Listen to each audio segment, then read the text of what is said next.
From LGB to LGBT to LGBTQ to LGBTQIA, the I is allegedly for intersex and the A is for asexual.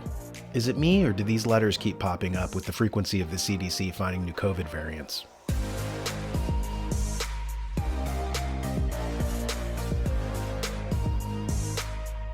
Speaking of the gay rights movement, I was struck curious by the fact that social engineers are channeling Americans in the direction of sexual variance. As a result of Hollywood stacking commercials, movies, and TV shows with gay characters, the average citizen now has a grossly inflated sense of how popular it is. According to the Gallup polling company, Americans still greatly overestimate U.S. gay population. In it, we read, U.S. adults estimate that nearly 1 in 4 Americans, 23.6%, are gay or lesbian. Gallup has previously found that Americans have greatly overestimated the U.S. gay population, recording similar average estimates of 24.6 in 2011 and 23.2 in 2015.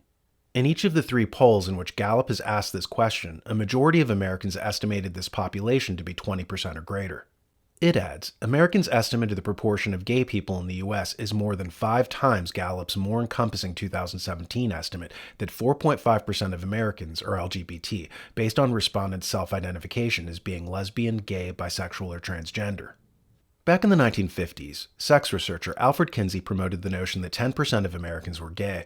What the public didn't know at the time was that Kinsey was into alternate sexual lifestyles himself and wanted to promote and normalize them, so he manipulated his sample sizes by adding jail inmates and other groups with higher rates of homosexual activity to create a false impression of gayness being more common than it actually was.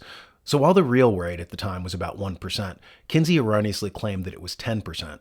You can read more in Kinsey, Sex, and Fraud, The Indoctrination of a People by Judith Reisman. At any rate, among the boomers, the real rate of homosexuality hovered around 1%. Among Generation X, it rose to between 2.5 and 3%. Among millennials, it rose to 4.5%. But now, among the Zoomers and the younger generation, take this with a grain of salt, but the claim is that a record 7% in the US now identify as LGBT. If true, we can conclude from this that marketing works. Telling vulnerable or poorly socialized children they'll be special if only they come out as gay. Kind of like the vampire's pitch to a person that he wants to convert.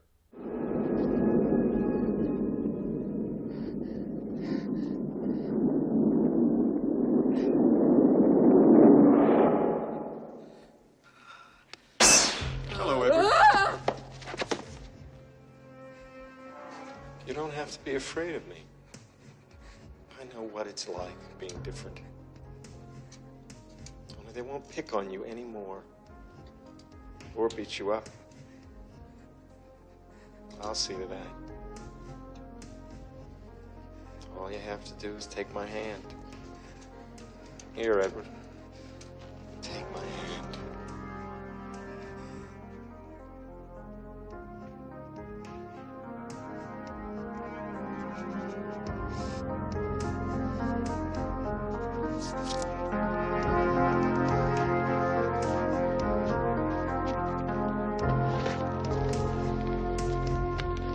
Of course, as more and more TikTok videos surface of teachers purposely telling you that they're there to indoctrinate your children, parents who oppose this are shouted down as enemies of progress and bigots resistant to the new civil rights movement. Question: the gay rights movement insists that it's an extension of the civil rights struggle of blacks from the 1960s. Critics would say, no, because one is an immutable characteristic and one is behavior. Behaviors can be changed, whereupon the gay rights activist would insist, no, gayness is immutable too. But is gayness immutable? If it is, why do you then try to teach it and foster it? No one has to teach someone's skin to be black. Likewise, gays lobby to ban conversion therapy everywhere they go. How come no one bans transracialism anywhere? I mean, if blackness and gayness correspond 100%, how come no one is passing laws to stop blacks from adopting white characteristics? Say, like Michael Jackson getting skin lightening treatments, or Cardi B getting a nose job to look more Caucasian. Yet there are laws in states like California refusing to allow people to receive therapy to act like heterosexuals. Should people be going to jail for selling blonde hair dye to people of sub-Saharan African ancestry?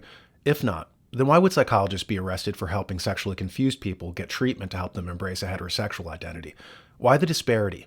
And this doesn't even touch the difference in treatment between blackface being evil, yet transgenderism being gender blackface being okay. The underlying point is that the two groups are treated upon a contradictory basis, all the while claiming that they are one and the same. It's all too confusing for someone like me, born in a previous century, when intellectual consistency mattered, when logic still held sway, when objective baseline reality counted for more than feelings. Montesquieu in the 1700s said that when a society fears a threat from without, it calls upon its men to be strong, capable, independent, like what we expected of youth in World War II. However, when all outward threats cease, tyrants might start to react to threats, real or imagined, from within. When that happens, they begin to see their own people as the enemy and take active measures against them. Montesquieu writes, Aristodemus, tyrant of Cumae, sought to weaken the courage of the youth. He wanted the boys to let their hair grow long like girls, dressing it with flowers, and to wear variously colored robes down to their heels, to have women bring them their parasols, perfumes, and fans when they went to their dancing masters and their music masters. In the bath, women gave them their combs and mirrors. This education lasted until the age of 20. This is suitable only for a petty tyrant who risks his sovereignty in order to defend his life. Tyrants live in fear of their own people. Aristotle talks about this in Politics. He discusses it in Book 5 on how a tyrant promotes vice and degeneracy so that the people will be distracted by their own lusts and won't pay attention to him. Aristotle says that every form of government has an end goal.